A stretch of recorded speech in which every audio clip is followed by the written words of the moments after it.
Salut tout le monde!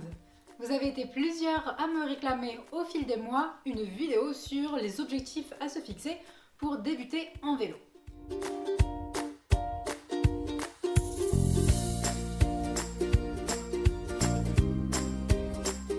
Je vais partager avec vous les astuces qui ont marché pour moi, mais évidemment pour vous il faudra peut-être adapter en fonction de votre forme physique de départ, en fonction du temps que vous avez à consacrer à cette nouvelle activité et évidemment adapter aussi aux objectifs précis qui sont les vôtres. Pour moi, le meilleur moyen de se mettre au vélo et de s'y tenir, c'est de définir un objectif à moyen terme, voire à assez long terme, qui soit, selon votre niveau de forme actuel, vraiment impressionnant, mais surtout qui vous tienne vraiment à cœur. Pour la petite histoire, c'est comme ça que ça a fonctionné pour moi. Il y a 2 ans et demi, c'était le début de toute cette aventure vélo. Donc à l'époque, je ne faisais pas de vélo, mais mon copain en faisait et il voulait grimper le Mont Ventoux à vélo. Donc je l'ai accompagné en voiture, évidemment. Et donc j'ai découvert le Ventoux, cette montagne vraiment magnifique que j'adore toujours. Et j'ai vu tout plein de cyclistes qui grimpaient ce géant de Provence. J'ai vraiment ressenti une grande admiration pour tous ces cyclistes qui grimpaient, qui clairement pour la plupart souffraient, mais n'abandonnaient pas. Ils atteignaient le sommet, peu importe, malgré la fatigue, etc., malgré les douleurs.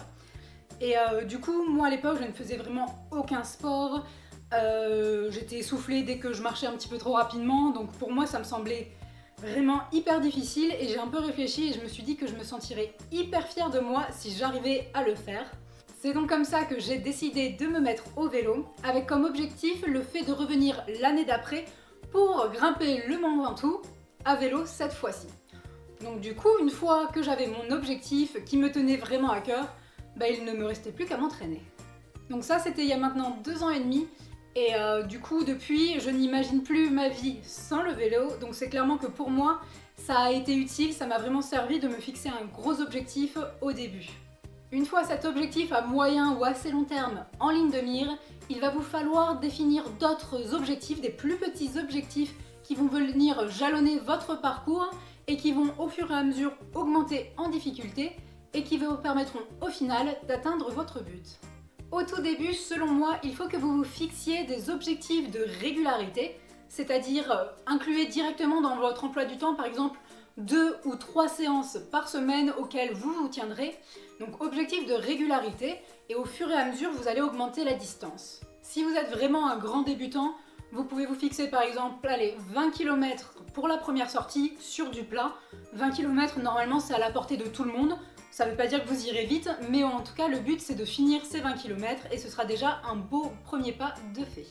Donc au début, plutôt du plat ou du légèrement vallonné, mais vraiment rien qui soit vraiment trop dur pour votre niveau. Commencez par des petites sorties, donc 20 km si vraiment, voilà, c'est vraiment le tout début. Sinon après vous pouvez essayer 30 km voire 40 km assez facilement. Et le but ce serait par exemple toutes les semaines que votre sortie, la plus grosse sortie, soit augmentée de 10 à 15 km toutes les semaines.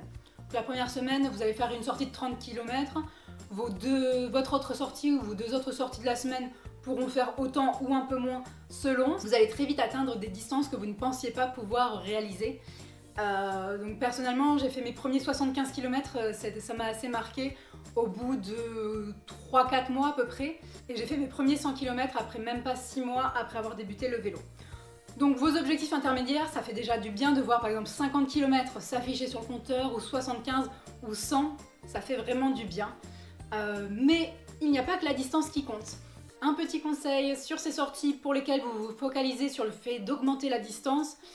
Si vous voyez que vous ne transpirez pas, que vous n'avez jamais mal aux muscles et que vous n'êtes pas essoufflé, mais c'est que vous n'y allez pas assez fort, donc appuyez plus fort, vraiment. Si vous restez dans votre zone de confort tout le temps, vous n'allez pas progresser des masses.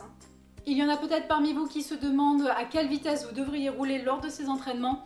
C'est un petit peu dur de donner une réponse parce que le but c'est pas de se comparer aux autres mais de se comparer à soi-même. L'important c'est que vous progressiez. Moi personnellement ce qui m'a beaucoup aidé au niveau de la vitesse c'est de rouler en club parce qu'avant toute seule je roulais à 22, allez on va dire 22 des fois, 23 ou 24 sur des petites sorties où je me donnais vraiment à fond. Mais après en groupe, j'ai vu que je pouvais tenir à 28 voire 30 dans les roues et ça aide vraiment à prendre l'habitude de rouler vite. Après, ces chiffres sont évidemment différents pour tout le monde, ça dépend énormément du terrain sur lequel vous roulez, ça dépend s'il y a du vent, etc. Donc ne cherchez pas à faire mieux que les autres, cherchez à faire mieux que vous-même. Ces objectifs de distance permettent à votre corps de s'habituer à l'effort et de s'habituer au fait de rouler de plus en plus longtemps sur le vélo, à fournir un effort sur la durée. Et en parallèle du fait d'augmenter la distance progressivement, il vous faudra aussi au fur et à mesure augmenter le dénivelé. Donc c'est le principe de faire des montées. Donc ça dépend aussi un peu de votre objectif à long terme, mais dans tous les cas, les montées c'est recommandé pour s'améliorer. Le fait par exemple de grimper votre tout premier col à vélo fera aussi un très bel objectif. Donc tous ces objectifs, que ce soit de distance, de vitesse, de dénivelé, tout ça, ça vous permettra de quantifier vos progrès et ça fait vraiment énormément de bien au moral.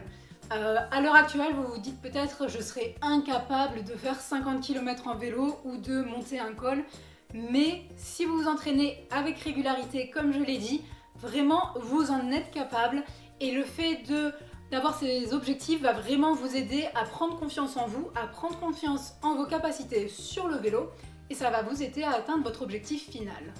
Il ne me reste plus qu'à conclure cette vidéo en vous recommandant de la partager avec ce pote qui a toujours essayé de se mettre au sport mais qui abandonne toujours au bout de 2 semaines. N'hésitez pas à liker, à vous abonner si ça vous a plu et je vous retrouve bientôt pour d'autres vidéos. Ciao!